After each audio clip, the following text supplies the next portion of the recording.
Muy buenas una vez más desde Barcelona, España, para el programa Piel Roja con el Estado.net.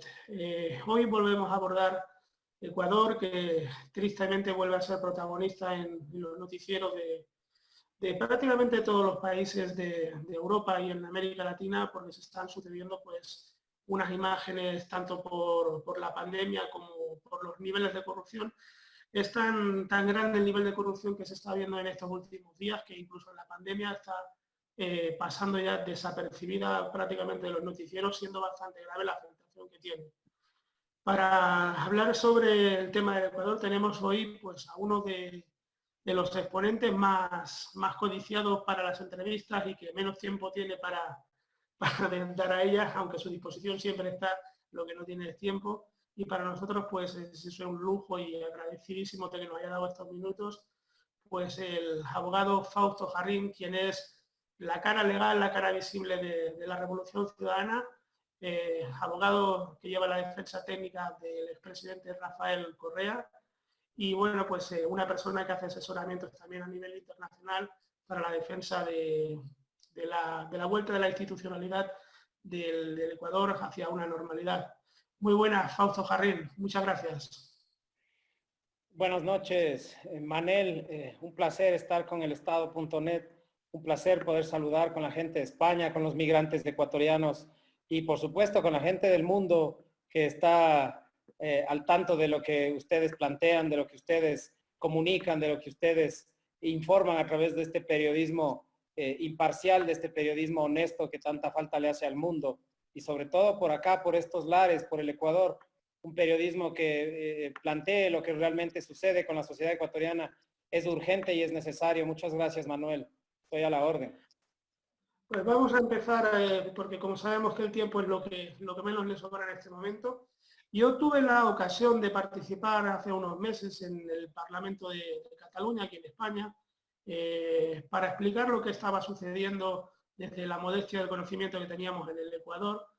Y me sorprendió el análisis que una diputada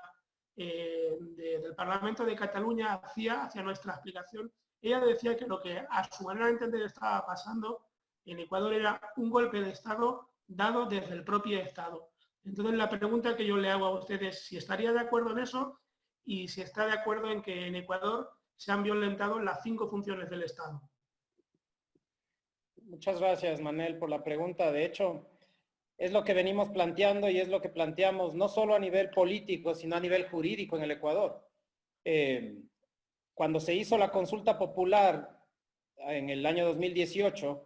una consulta popular que careció de un mandato constitucional de la Corte Constitucional que permita o que viabilice esa consulta popular, y esos resultados de esa consulta popular inconstitucional fueron implementados de manera grotesca, de manera casi violenta por parte del Ejecutivo. Se implementa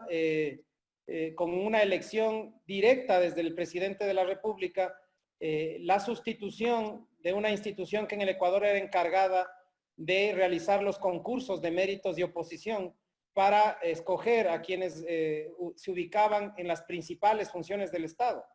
El famoso Consejo de Participación Ciudadana y Control Social se encargaba de elegir al fiscal general, se encargaba de elegir al Contralor General del Estado, se encargaba de elegir a los funcionarios del Consejo de la Judicatura, que es el órgano administrativo de la Corte Nacional de Justicia, y se encargaba de elegir a los superintendentes y reguladores, que son los que forman parte de la función de transparencia. Después de esta consulta y con el advenimiento de esta estructura temporal escogida directamente por el Ejecutivo a través de ternas enviadas a un Congreso con una mayoría absoluta de apoyo al gobierno actual, se escogieron 7 personas que iniciaron agresivamente la implementación de una desinstitucionalización de todo el aparato del Estado ecuatoriano. Cesaron en funciones al fiscal, cesaron en funciones al defensor del pueblo, cesaron en funciones al defensor público, cesaron en funciones al Consejo de la Judicatura, cesaron en funciones a todos los superintendentes, el de bancos, el de economía popular y solidaria, etcétera, que eran parte de la estructura de lo que la Constitución en el Ecuador determina el buen vivir. Pusieron funcionarios encargados que vinieron inmediatamente con consignas prearmadas, preestablecidas, e inició todo lo que ahora ya en el Ecuador es una constante, una utilización del sistema judicial, de la fiscalía, de la policía, para perseguir a los opositores políticos, una ausencia absoluta de los organismos de control cuando se trata de definir las políticas públicas, cuando se trata de sostener la hambruna que ahora se está desatando en todos estos procesos de corrupción y, por supuesto, la situación de amataneamiento en la que se encuentra la Asamblea Nacional, que prácticamente se ve obligada por parte del Ejecutivo a aprobar cuanta norma, cuanta ley regresiva, cuanta ley precarizadora de las garantías, de los derechos, se le ha ocurrido a este Ejecutivo del Ecuador. Por lo tanto, no puedo sino estar completamente de acuerdo. Eso es lo que ha sucedido en el país y eso es lo que tenemos que enfrentar y estamos enfrentando, Manel. La función electoral por varias veces no ha permitido que quien sería el movimiento heredero de la Revolución Ciudadana con el antiguo partido Alianza País, que se quedó el actual presidente Moreno, no ha permitido que se hagan inscripciones de un nuevo partido para poder participar en las diferentes contiendas electorales. ¿Se espera alguna sorpresa más o ya no es posible? Efectivamente, desde prácticamente el hurto de Alianza País por parte del gobierno actual, avalando y permitiendo sistemáticamente el bloqueo democrático de a quienes el gobierno se ha dado en denominar los correístas, porque ese es un nombre que el gobierno y los medios de comunicación nos lo impusieron para tratar de ubicarnos, para tratar de dirigir hacia allá un odio opositor, un odio social que ha llegado inclusive a atentar contra nuestra seguridad, contra nuestra tranquilidad. Somos ubicados como correístas y podemos pasarla mal en algunos lugares. Efectivamente, ha venido dándose sistemáticamente un bloqueo democrático. Después del retiro de Alianza País de manos de quienes lo conformamos, de quienes lo fundamos,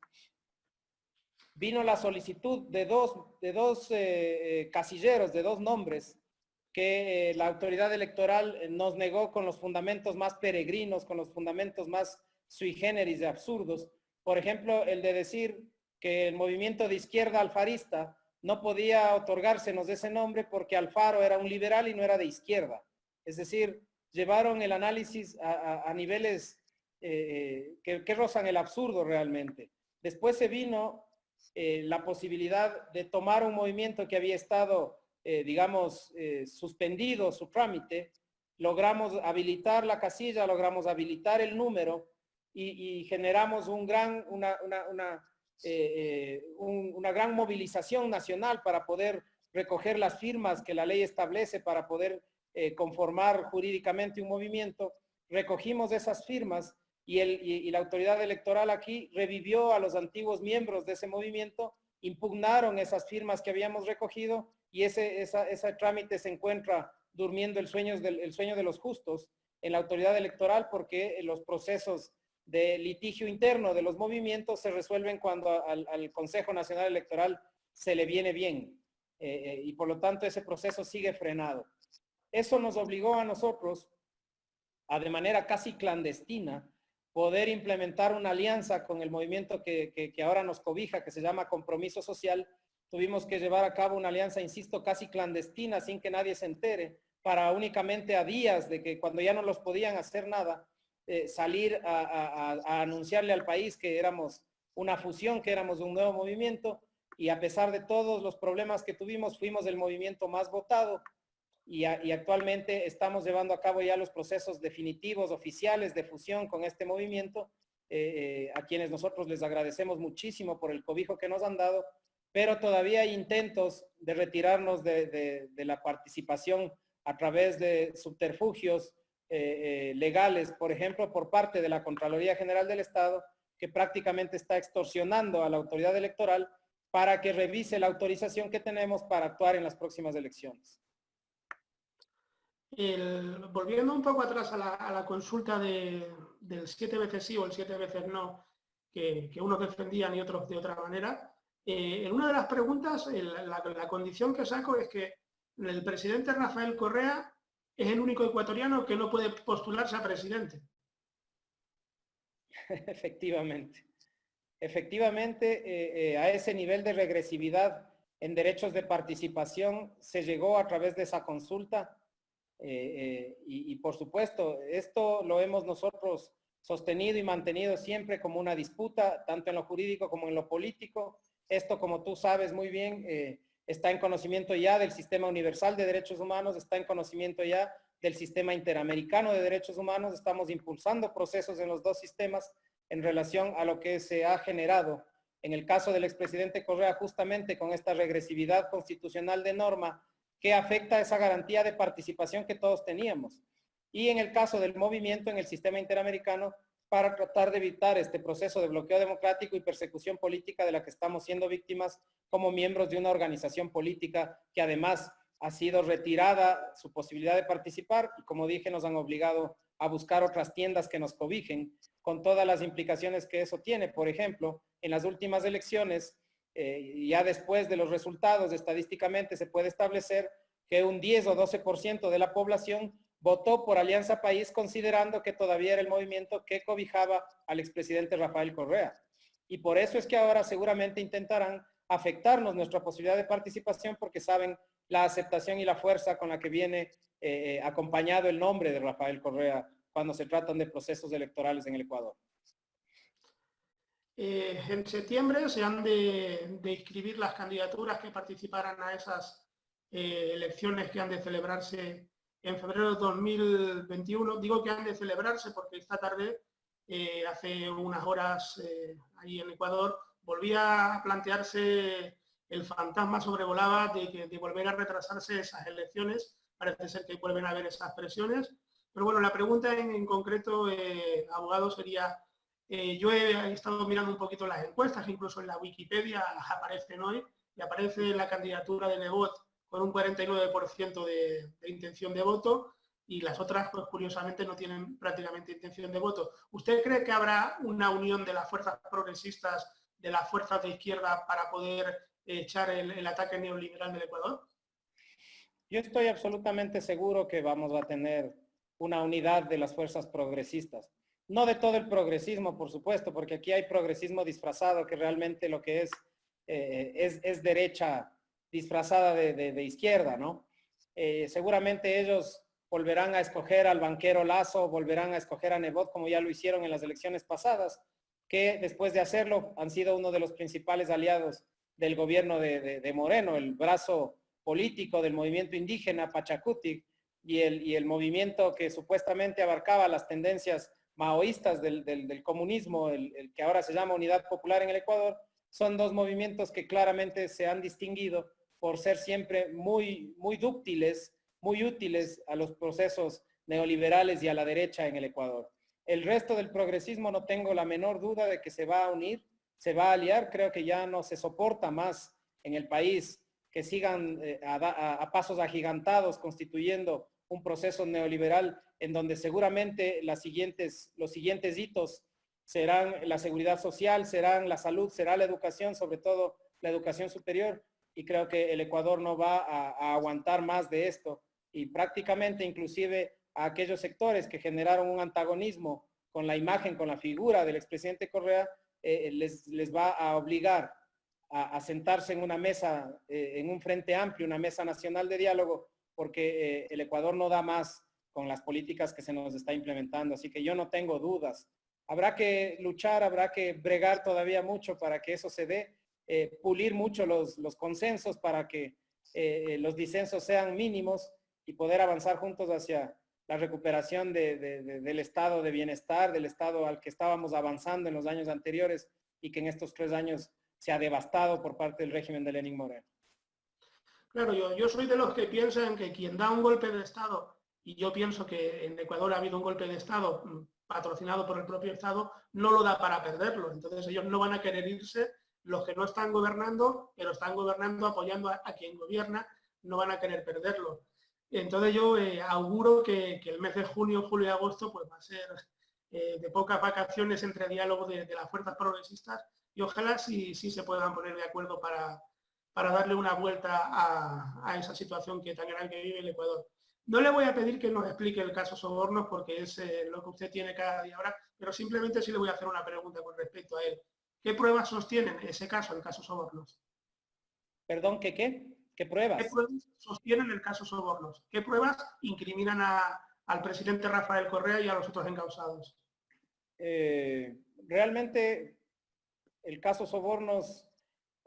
es uno antes de la sentencia y es otro después de la sentencia, porque la Fiscalía General del Estado vino sosteniendo permanentemente que existía en el Ecuador una estructura jerarquizada de poder cuya cabeza era Rafael Correa y que a través de esa estructura jerarquizada de poder, al estilo del nacionalsocialismo, al estilo del franquismo, se disponía por fuera del derecho, por fuera de la ley, por fuera de la Constitución, la realización de actos ilícitos. Eso es lo que la Fiscalía vino proponiendo todo el tiempo.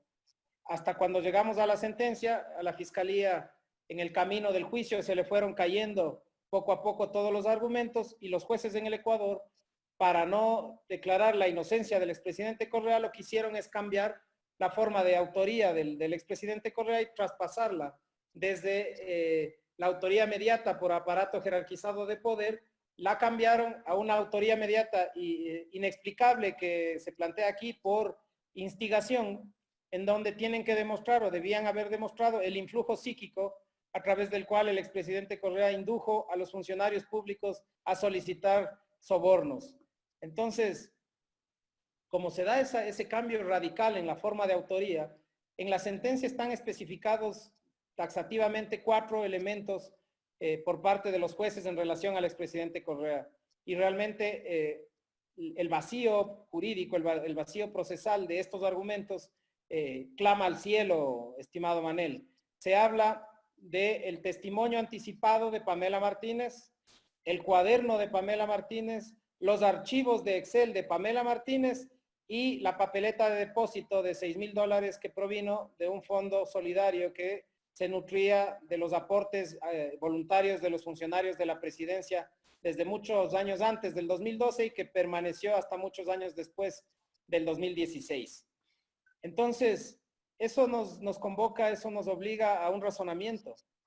Todo, absolutamente toda la supuesta evidencia que justifica la sentencia del caso Sobornos gira alrededor de la coacusada y sentenciada también Pamela Martínez.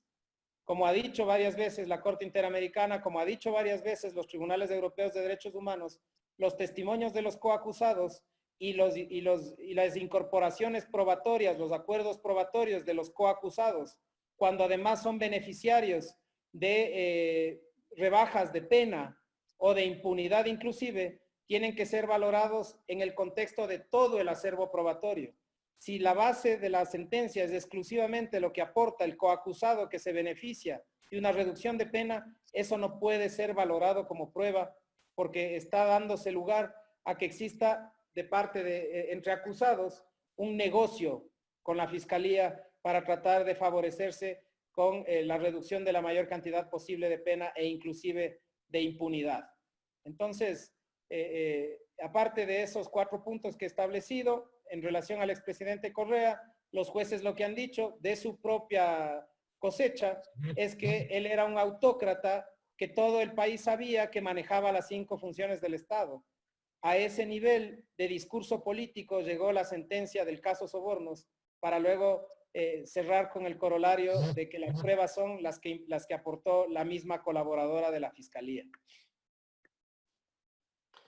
Vale, entonces la situación digamos, actual es que hay una sentencia que creo que a ustedes les ha llegado por capítulos, no sé si ya les ha llegado entera la sentencia al final o no, pero la cuestión es que, bueno, lo que se ve aquí entre la sentencia y las intenciones de esta tarde, por ejemplo, de retrasar las elecciones, es que el presidente Rafael Correa no pueda ser partícipe de esta contienda electoral que se ha de haber en el 2021 en febrero. Entonces, los plazos judiciales dan para que se pueda inhabilitar al presidente Correa o tendrían que hacer algún tipo de trampa, por decirlo así claramente, para inhabilitar al presidente Correa?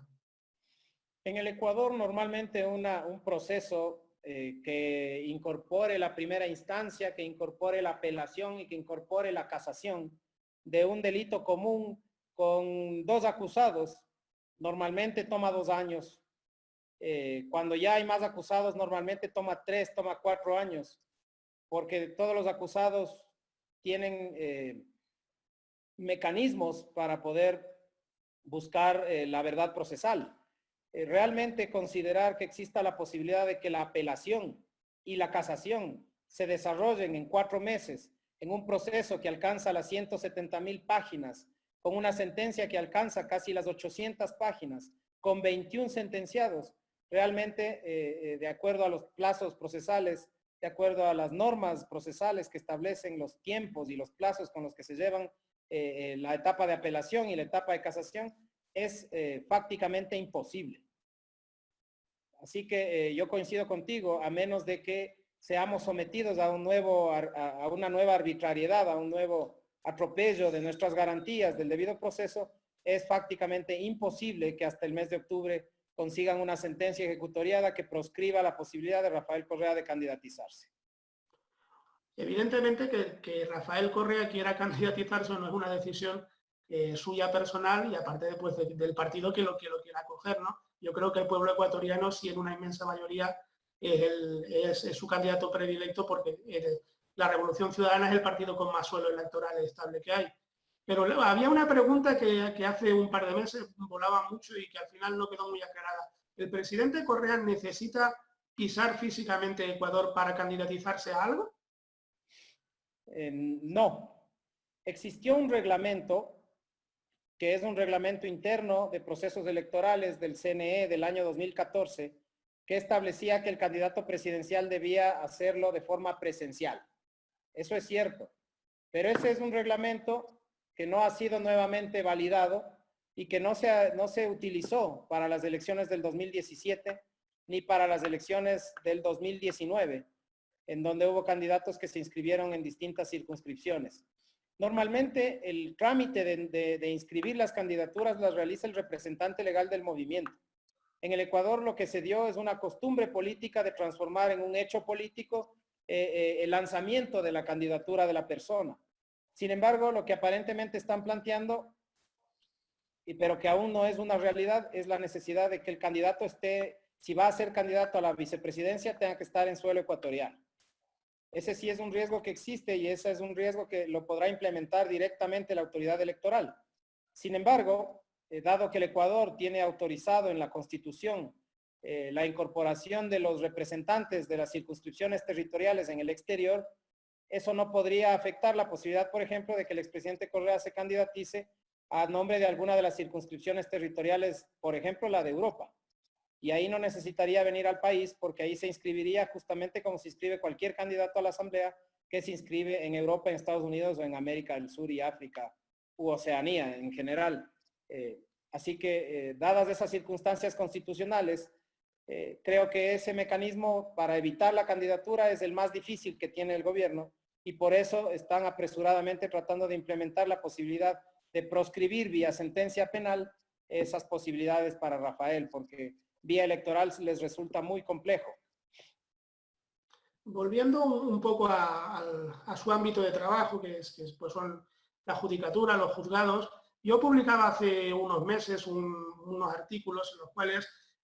investigué un poco de cuál era el futuro de todos estos jueces, fiscales, funcionarios que de alguna manera se corrompían durante un tiempo y una vez que llegaba la democracia a esos países, hablo en concreto de algunos casos que analicé de Colombia, de Venezuela y de algunos países de América Latina más, cuál era su futuro una vez que, digamos, se acababa su impunidad de poder hacer pues lo que ahora está pasando en Ecuador, ¿no? Entonces la pregunta que le hago es, ¿no hay incomodidad por parte de los funcionarios públicos en los juzgados sobre todo lo que está pasando con la judicatura? ¿Se nota eso o es muy globalizada la corrupción en la judicatura?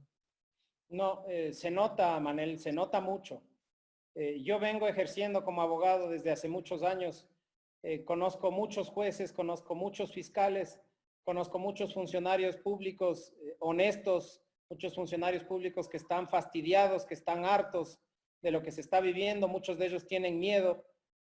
La persecución política en el Ecuador, a diferencia de Argentina, a diferencia de Brasil, en donde se direccionó hacia los líderes, en el Ecuador ha alcanzado familiares, hijos, amigos, ha alcanzado exfuncionarios que no tienen ninguna relación actual con el gobierno, simplemente por generar un miedo generalizado en la ciudadanía, en los que nos consideramos correístas,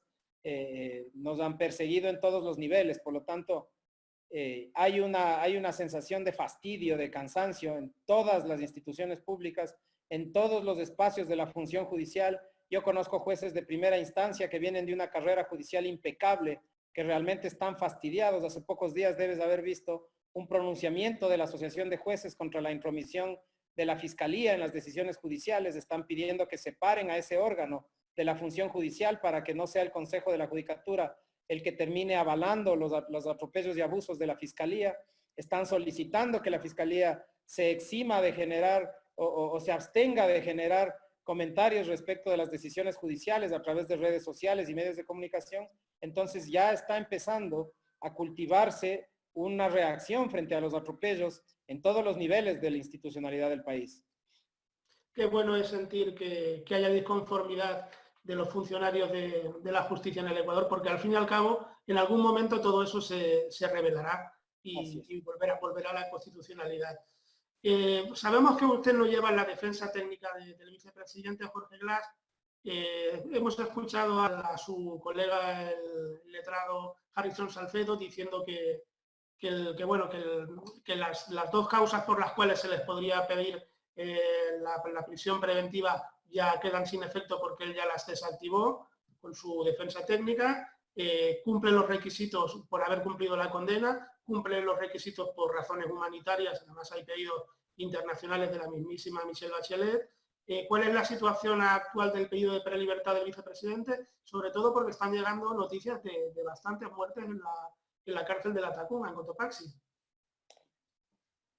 En Latinoamérica, el Ecuador probablemente de los países afectados profundamente por la pandemia, es el único que no ha tomado decisiones al respecto del hacinamiento en sus cárceles. Colombia liberó 3.000 presos, Perú liberó 2.500 presos, en el Ecuador no se han liberado presos como producto de la pandemia.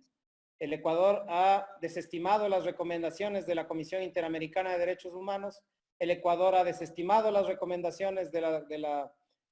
alta comisionada para los derechos humanos. El Ecuador ha desestimado absolutamente todo lo que tiene que ver con las sugerencias y recomendaciones para el manejo de la pandemia y también, por supuesto, como tú dices, lo hace respecto de los presos y entre ellos se ve afectada la posibilidad de Jorge Glas de abandonar la prisión.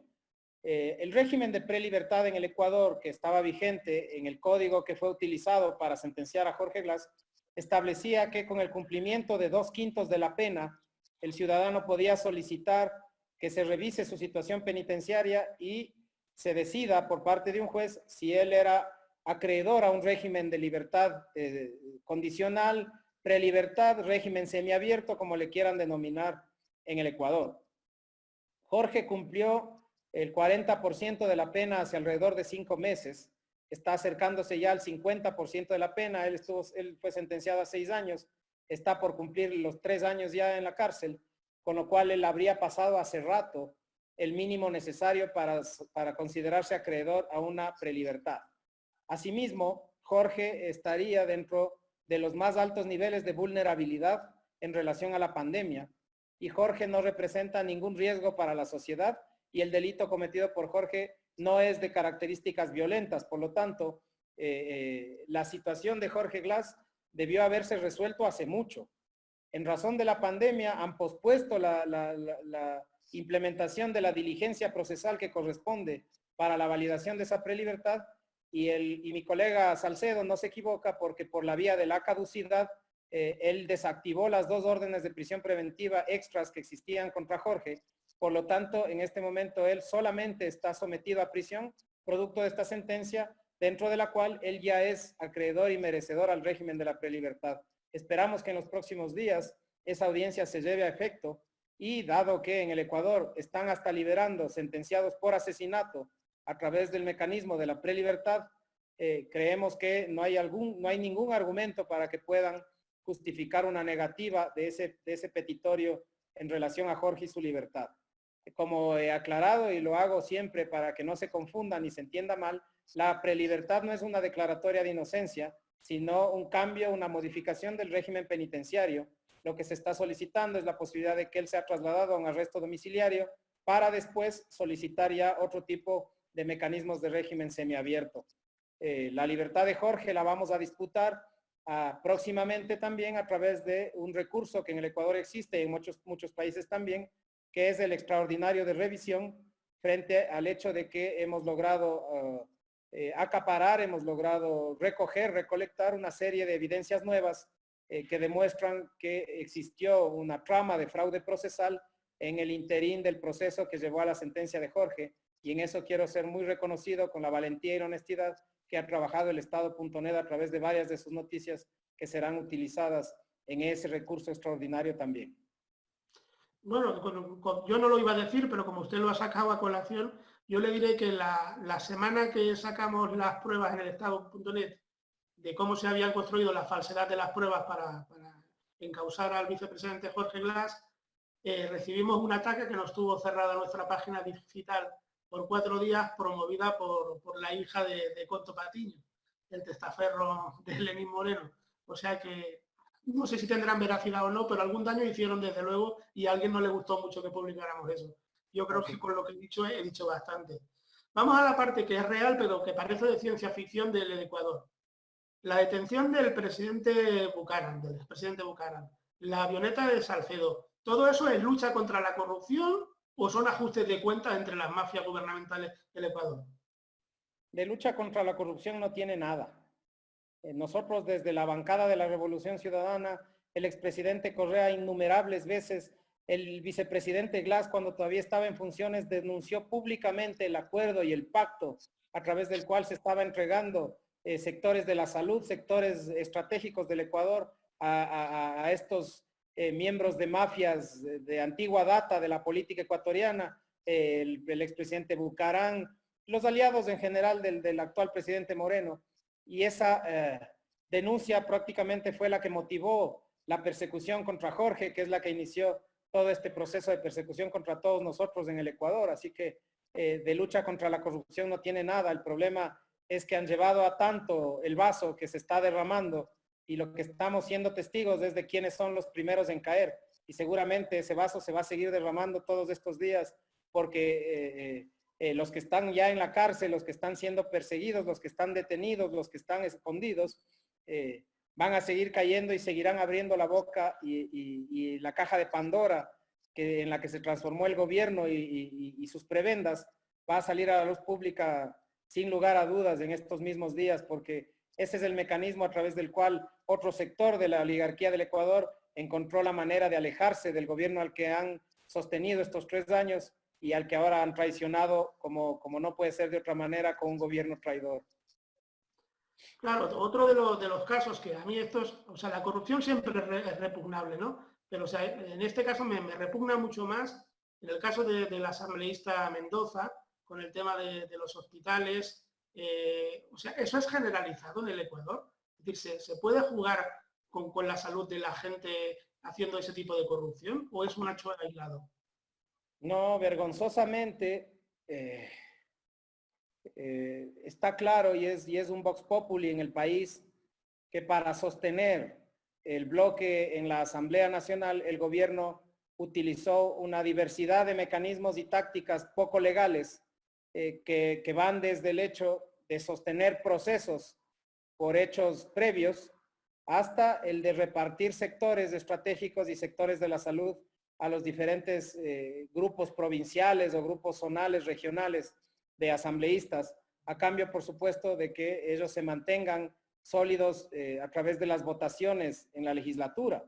al punto que el allanamiento al domicilio del asesor del asambleísta Mendoza se realiza un día antes de la votación de la ley humanitaria, que de humanitaria no tiene nada y que lo que hace es precarizar los derechos de los trabajadores, reduciéndoles el sueldo y la jornada laboral, permitiendo que sean despedidos a través de una negociación con los empleadores. Todas las luchas sociales del obrero han sido echadas por tierra a través de esa ley humanitaria, entre comillas, y la votación para esa ley se dilucidó por 2 votos, uno de los cuales es el de este asambleísta cuyos asesores fueron detenidos el día anterior en un allanamiento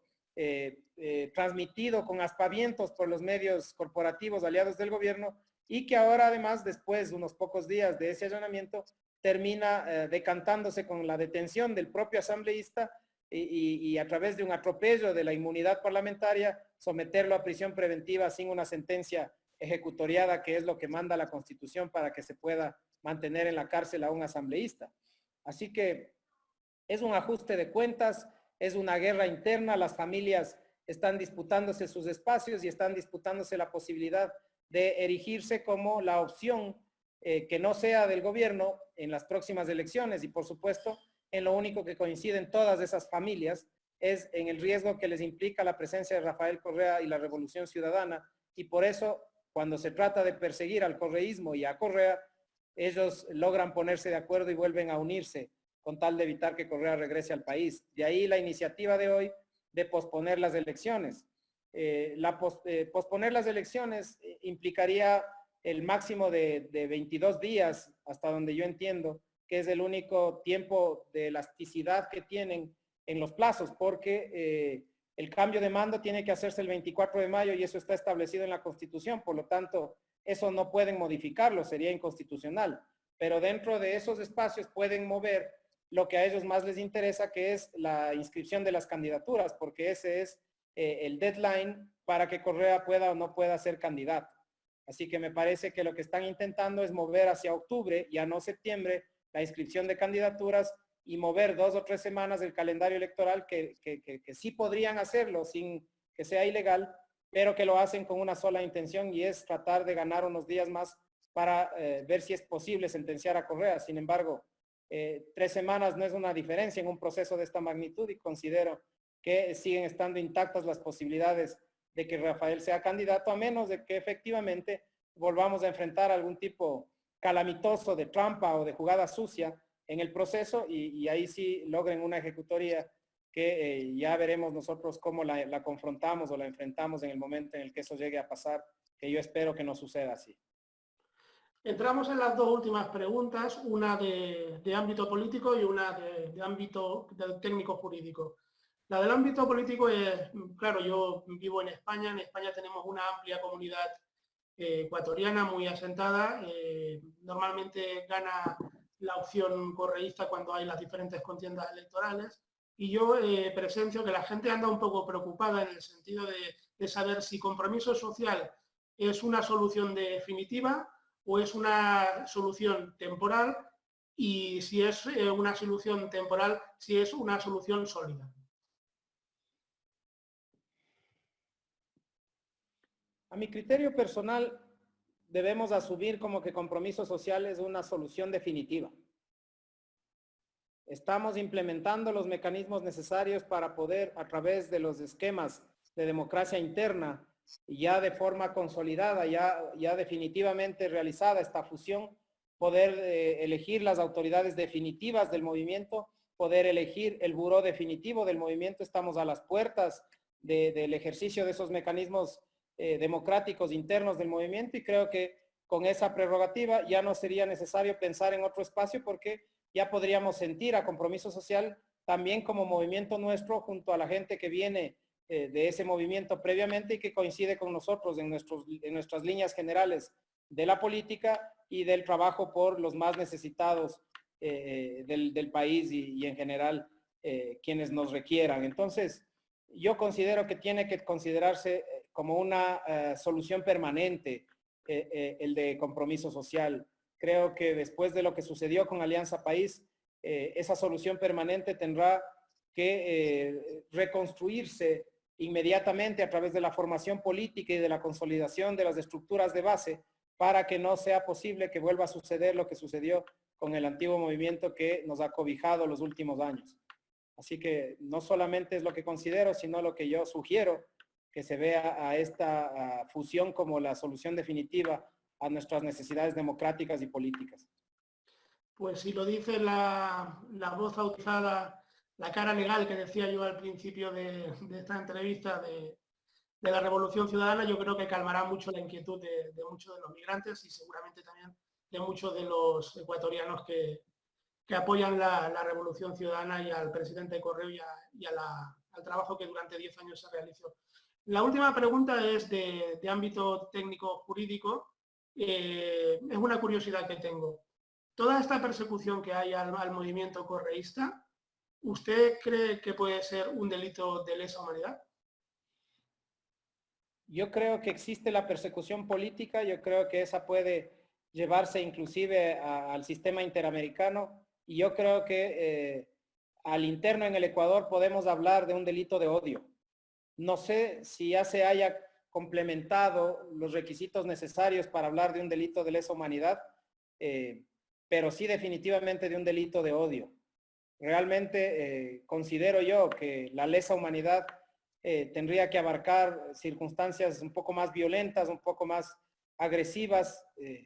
Hemos llegado hasta la cárcel, no hemos podido comprobar torturas, a menos de que consideremos la cárcel injusta como una tortura, que es un tema que se ha debatido mucho a nivel de la Corte Penal Internacional. Por lo tanto, creo que ese debate está abierto. En ciertos momentos creo que el gobierno ha llevado muy cerca de los límites necesarios de la justicia internacional este tema, pero por lo pronto considero sin lugar a dudas que existen delitos de odio contra el correísmo en el Ecuador, y creo que hay que llevar ante los tribunales internos a los miembros de este gobierno en su momento. Y creo, por ejemplo, que lo que sí puede existir en relación a la violencia inusitada que se generó en octubre, yo creo que respecto de eso sí puede haber una acusación internacional contra el gobierno de Moreno, pero ahí no sería específicamente por el movimiento del correísmo ni por la persecución a una ideología, sino por la brutal represión y los muertos y los heridos y los perseguidos que generó el levantamiento popular de octubre en el Ecuador. Así que creo que a este gobierno le falta y le queda muchísimo que litigar, tanto interna como externamente, ahora que se le está acabando el mando, el poder. Claro, yo me refería a lo del informe que usted mencionaba sobre las protestas del mes de octubre, porque hubo una estigmatización precisamente del correísmo por parte del gobierno de Moreno, culpándole al correísmo de lo que había pasado en las calles. Por eso decía, si daba para el delito de lesa humanidad. Pues muchísimas gracias, Fausto Jarrín, abogado que dedica su tiempo en cuerpo y alma a la defensa de los presos y perseguidos políticos del Ecuador. Estoy seguro que vendrán tiempos mejores, en los cuales usted se pueda dedicar a la abogacía si es lo que quiere, o a la política si es lo que decide, pero desde luego lo que sí que le puedo decir es desde el punto de vista de un español que humildemente hace algo de periodismo y algo de activismo, es que es usted un valiente por estar haciendo lo que está haciendo ahora mismo en Ecuador. Le deseo mucha suerte y mucha justicia y ánimo y a seguir adelante. Muchísimas gracias por los minutos que nos ha cedido hoy, y que la próxima vez que podamos platicar, pues que sea para dar buenas noticias para el Ecuador, vengan de donde vengan. Que así sea, Manel, te agradezco mucho y estoy siempre a la orden. Gracias por tus palabras y un saludo muy, muy afectuoso para quienes te ven, para quienes te escuchan, para quienes te leen, que como yo además respetamos mucho tu criterio y el esfuerzo que haces por un periodismo honesto, por un periodismo imparcial, como dije hace unos minutos. Un saludo, un abrazo grande para ustedes.